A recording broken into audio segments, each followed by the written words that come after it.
ಸ್ವಲ್ಪ ನಿಮ್ಮ ಪರಿಚಯ ಅದ್ರ ಮೂಲಕ ಒಂದು ಸ್ವಲ್ಪ ಶುರು ಮಾಡಿ, ಆದರೆ ನೀವು ನಿಮ್ಮ ಆತ್ಮೀಯವಾದಂಥ ಯಾವ ವಿಷಯ ಇದೆ ಮತ್ತು ಅದಕ್ಕೆ ವಿಷಯಾಂತರ ಮಾಡ್ತೀವಿ. ಆ ವಿಷಯಾಂತರ ಮಾಡುವಾಗ ಒಂದರಿಂದ ಒಂದಕ್ಕೆ ಒಂದೊಂದು ಸ್ವಲ್ಪ ಕನೆಕ್ಷನ್ಸ್ ನೀವು ಸರಿಯಾಗಿ ಮಾಡಿದಿದ್ರೆ ಅದರ ಭಾಷಣದ ಒಂದು ಹೋಗ ಏನಿದೆ ಅಂದರೆ ಚಲನೆ ತುಂಬ ಸುಗಮವಾಗಿರೋದು ಅಂತ ಅನಿಸುತ್ತೆ. ಆದರೆ ನೀವು ಹೇಳಿದ್ದು ನಿಮ್ಮ ಭಾಷಣದ ವಿಷಯದ ಬಗ್ಗೆ ನಾನು ಅಷ್ಟೊಂದು ಮಾತಾಡೋದಕ್ಕೆ ಹೋಗೋದಿಲ್ಲ, ಯಾಕೆಂದರೆ ಅದರಲ್ಲಿ ನಿಮಗೆ ತುಂಬ ಚೆನ್ನಾಗಿ ಗೊತ್ತಿದೆ. ಯಾಕಂದರೆ ನೀವೇ ಸ್ವತಃ ಕಥೆಗಾರರು. ನೀವು ಚಂದಮಾಮ ಮತ್ತು ಆ ಒಂದು ಚಿಕ್ಕ ವಯಸ್ಸಿನ ಅನುಭವಗಳೇನಿದೆ ಅದರಿಂದ ಶುರು ಮಾಡಿ ಕಥೆಗಳು ತುಂಬ ದೊಡ್ಡ ಒಂದು ಜಗತ್ತು, ಕಥಾ ಜಗತ್ತು. ನಮ್ಮಲ್ಲಿ ಕಥೆಗಳು ಒಂದು ದೊಡ್ಡ ಕಥೆ ಶುರು ಮಾಡಿ ಅಲ್ಲಿ ಉಪಕಥೆಗಳು ಅಂತ ಅದೊಂದು ದೊಡ್ಡ ಆಳನೆ ಬೆಳೆಸುವಂಥ ಒಂದು ಪರಂಪರೆನೇ ಇದೆ. ಅದ್ರ ಜೊತೆಗೆ ಒಂದು ಕಥೆಯನ್ನು ಸಣ್ಣದಾಗಿ ಅದೇ ಒಂದು ಸಾಹಿತ್ಯಿಕ ಒಂದು ಕೃತಿ, ಅದಕ್ಕೆ ಒಂದು ವ್ಯಾಪ್ತಿ ಇದೆ ಅಂತ ಅಷ್ಟರಲ್ಲೇ ಹೇಳುವಂಥ ಒಂದು ಹೊಸ ಸಣ್ಣ ಕಥೆಯ ಒಂದು ಪರಂಪರೆ ಕೂಡ ಈ ಶತಮಾನದಿಂದ ಹಿಂದಿನ ಶತಮಾನದಿಂದ ಶುರುವಾಗಿದೆ. ಅದ್ರ ಬಗ್ಗೆ ನಾನು ನೋಡಿ. ಆದರೆ ನಿಮ್ಮ ಭಾಷಣದ ಬಗ್ಗೆ ಹೇಳಬೇಕು ಅಂತ ಹೇಳಿದ್ರೆ ನಾವೇನು ಹೇಳ್ಬೋದು ಅಂತ ಹೇಳಿದ್ರೆ, ನೀವು ಮಾತಾಡುವಾಗ ಒಂದು ಸ್ವಲ್ಪ ನಿಮ್ಮ ಯೋಚನೆ ಮೇಲೆ ಲಾಸ್ಟ್ ಆದಂಗೆ ನಮ್ಗೆ ಅನಿಸುತ್ತೆ. ಕೇಳಿದ್ರ ಬಗ್ಗೆ ಒಂದು ಸ್ವಲ್ಪ ಕಾಂಟ್ಯಾಕ್ಟ್ ಮಾಡೋಕ್ಕೆ ಪ್ರಯತ್ನ ಪಡಿ. ಒಂದು ಎಲ್ಲಾದರೂ ನೋಡೋಂಥದ್ದಾಗಲಿ ಅಥವಾ ನಿಮ್ಮ ಹಾವಭಾವಗಳನ್ನು ಬಳಸ್ಕೊಳ್ಳೋದಾಗಲಿ, ಇನ್ನೊಂದು ನಿಮ್ಮ ಧ್ವನಿಯನ್ನು ಒಂದು ಸ್ವಲ್ಪ ಹೆಚ್ಚಾಗಿ ಸ್ವಲ್ಪ ಬಲಯುತವಾಗಿ ನೀವು ಬಳಸಿದ್ರೆ ನಿಮ್ಮ ವಿಚಾರ ಜನರಿಗೆ ಇನ್ನೂ ಬಹಳ ಪ್ರಭಾವಶಾಲಿಯಾಗಿ ಮುಟ್ಟತ್ತೆ ಅಂತ.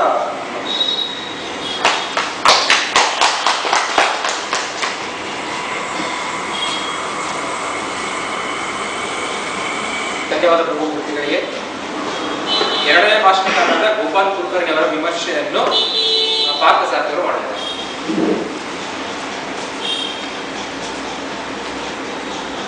ಎಲ್ಲರಿಗೂ ನಮಸ್ಕಾರ. ಗೋಪಾಲ್ ಕುಲಕರ್ಣಿ ಅವರು ಭಾಷಣ ಮಾಡಿರೋದಕ್ಕಿಂತ ಹೆಚ್ಚಿಗೆ ಸ್ವಲ್ಪ ಎಲ್ಲರ ಜೊತೆ ಮಾತಾಡೋ ಥರ ಮಾತಾಡಿದ್ರು. ಅವ್ರ ಭಾಷಣದ ವಿಷಯ ಅಂತ ತಗೊಂಡಿಲ್ಲ, ಸುಮ್ಮನೆ ಎಲ್ಲ ಮಾತಾಡ್ಬಿಟ್ಟು ಕಡೆಯಲ್ಲಿ ಎರಡು ಜೋಕ್ಸ್ ಹೇಳಿ ಭಾಷಣದಲ್ಲಿ ಇನ್ನೂ ಒಂದು ಮುಖ್ಯವಾದ ಭಾಷಣ ಮುಂದಿರೋದನ್ನ ಒಂದು ಕನ್ಸಲ್ಟೇಟ್ ಮಾಡಬೇಕು, ಒಂದು ಕೊನೆ ಕೊಡಬೇಕು. ಅದರ ಕೊನೆ ಕೊಡೋಕ್ಕೆ ಅವ್ರು ಪ್ರಯತ್ನ ಪಡಲಿಲ್ಲ, ಹಂಗೆ ಹೊಟ್ಟೋದು ಅಂತ ಅದೊಂದು ಸಣ್ಣ ಲೋಪ ಅಂತ ಅನಿಸುತ್ತೆ. ಮತ್ತು ಭಾಷಣದ ಬಗ್ಗೆ ಕೆಲವು ಒಳ್ಳೆಯ ವಿಷಯನೂ ಇದೆ. ಅವ್ರು ಹೇಳಬೇಕು ಅಂದರೆ ಮೊದಲನೇದಾಗಿ ತುಂಬ ಸಹಜವಾಗಿ ಮಾತಾಡಿದರು. ಅಂದರೆ ಭಾಷಣ ಅಂತ ಅಂದ್ಕೊಂಡಲ್ಲಿ ನಿಧಾನಕ್ಕೆ ಆ ಥರ ಮಾಡ್ತಾರೆ, ತುಂಬ ಸಹಜವಾಗಿ ಜನರ ಜೊತೆ ಮಾತಾಡೋ ಥರ ಮಾತಾಡಿದ್ರು.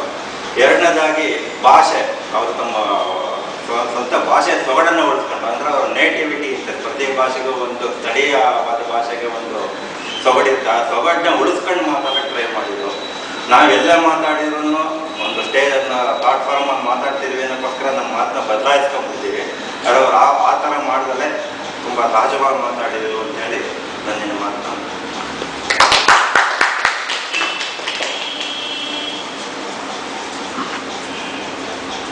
ಧನ್ಯವಾದ ಪಾರ್ಥಸಾರಥಿಯವರೇ. ಮೂರನೇ ಭಾಷಣಕಾರರಾದ ಪ್ರಸಾದ್ ಚಿರ್ಕಾಡಿ ಅವರ ಭಾಷಣ ವಿಮರ್ಶೆಯನ್ನು ಶ್ರೀ ರಾಮಮೋಹನ್ ಕುಮಾರ್.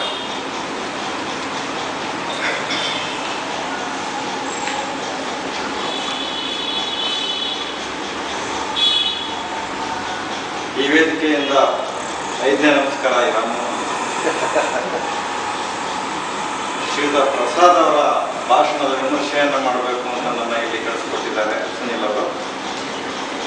ಈ ದಿವಸ ಭಾಷಣ ಮಾಡಿದ 3 ಜನರನ್ನ ನಾವು ಮಟ್ಟದಲ್ಲಿ ಇಟ್ಟು ನೋಡಿದಾಗ ಬಹುಶಃ ಪ್ರಸಾದ್ ಅವರ ಭಾಷಣ ಬಹಳ ಚೆನ್ನಾಗಿ ಬಂತು ಅಂತ ನನಗೆ ಅನಿಸುತ್ತೆ.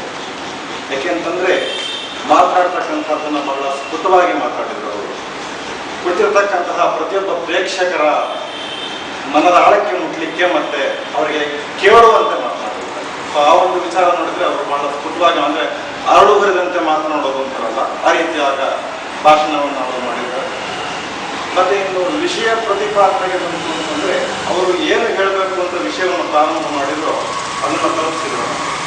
ಏಕೆಂತಂದ್ರೆ ಅವರು ಅಂದ್ಕೊಂಡಿದ್ದು ನನ್ನ ಜೀವನದ ಸಾಧನೆಗೆ ಹಿರಿಯರು ಹೇಳ್ತಕ್ಕಂತಹ ಉಪದೇಶಗಳನ್ನ ತಗೋಬೇಕು, ಅದನ್ನ ಗುರಿಯಾಗಿ ಇಟ್ಕೋಬೇಕು ಅಂತಕ್ಕಂಥ ಧ್ಯೇಯ ಇದೆ ಅನ್ನೋದನ್ನ ಅವರು ವಿಚಾರದಲ್ಲಿ ಹೇಳಲಿಕ್ಕೆ ಪ್ರಯತ್ನ ಪಟ್ಟರು. ಅದನ್ನು ನಮಗೆ ತಲುಪಿಸಿದ್ದಾರೆ ಕೂಡ. ಇದು ಅವರ ಭಾಷಣದ ಉತ್ತಮ ಕಲೆ ಅಂತ ಹೇಳ್ಬೋದು. ಅದನ್ನು ಇನ್ನೂ ರೂಢಿಸ್ಕೊಂಡ್ರೆ ಇನ್ನೂ ಚೆನ್ನಾಗಿರುತ್ತೆ. ಜೊತೆಗೆ ಬಂದರೆ ಒಂದು ಸಮಾರಂಭದಲ್ಲಿ ಅಥವಾ ಸಭೆಯಲ್ಲಿ ನಿಂತ್ಕೊಂಡು ನಾವು ಮಾತನಾಡಬೇಕು ಅಂತಂದ್ರೆ ಸ್ವಲ್ಪ ನಗುಮುಖವನ್ನು ಇಟ್ಕೋಬೇಕಾಗುತ್ತೆ. ಅದನ್ನ ನಾವು ಸ್ವಲ್ಪ ಗಮನಿಸಬೇಕು ಅಂತ ನನಗೆ ಅನಿಸಿಕೆ. ಮತ್ತೆ ಇನ್ನು ಬಂದ್ರೆ ನಾವು ಇಲ್ಲಿ ವಾಕ್ಪಥದ ಗೋಷ್ಠಿಯನ್ನು ನಡೆಸ್ತಾ ಇರ್ತಕ್ಕಂಥದ್ದು ಕನ್ನಡ ಪದಗಳನ್ನ ಹೆಚ್ಚಾಗಿ ಬಳಸಬೇಕು, ಸಾಧ್ಯವಾದಷ್ಟು ಆಂಗ್ಲ ಭಾಷೆಯ ಪದಗಳನ್ನು ಕಡಿಮೆ ಮಾಡ್ಕೋಬೇಕು ಅನ್ನೋದು ನಮ್ಮ ಉದ್ದೇಶ. ಆ ರೀತಿ ಯೋಚನೆ ಮಾಡಿದಾಗ ಅವರು ಹಲವಾರು ಆಂಗ್ಲ ಪದಗಳನ್ನು ಬಳಸಿದರು. ಟ್ರೈನರ್, ಟಿವಿ, ಫ್ರೆಶ್ನಿಂಗ್, ಮೋಟೋ, ಈ ರೀತಿಯ ಪದಗಳು ಕನ್ನಡದಲ್ಲಿ ಸಾಕಷ್ಟು ಇದ್ದಾವೆ. ಅದನ್ನು ನಾವು ಪ್ರೇಕ್ಷಕರಿಗೆ ತಲುಪಿಸಲು ಕೂಡ ಆ ವಿಚಾರದಲ್ಲೂ ಸ್ವಲ್ಪ ಗಮನ ಕೊಡಬೇಕು ಅಂತ ಹೇಳಿ ನನ್ನ ಅನಿಸಿಕೆ. ಅದು ಬಿಟ್ಟು ಇದು ಕೇವಲ ನನ್ನ ಅನಿಸಿಕೆ ಅಷ್ಟೇ ಹೊರತು ಅಂದರೆ ಯಾವ ರೀತಿಯಾದ ವಿಮರ್ಶೆ ಆಗಲಿ ಅಥವಾ ತಗಳಿಕೆ ಆಗಲಿ ಅಲ್ಲ. ಉತ್ತಮ ವಿಚಾರಗಳು ಇದ್ದಾವೆ. ನಾವು ಹೇಳಿದಂಥ ಕೆಲವು ವಿಚಾರಗಳನ್ನು ನಾವು ತಿದ್ದು ಮಾಡಿಕೊಂಡ್ರೆ ಬಹಳ ಉತ್ತಮ ಭಾಷಣಕಾರರಾಗ್ತೇವೆ, ನಮಗೆ ಯಾವುದೇ ಸಂದೇಹ ಇಲ್ಲ. ಧನ್ಯವಾದ.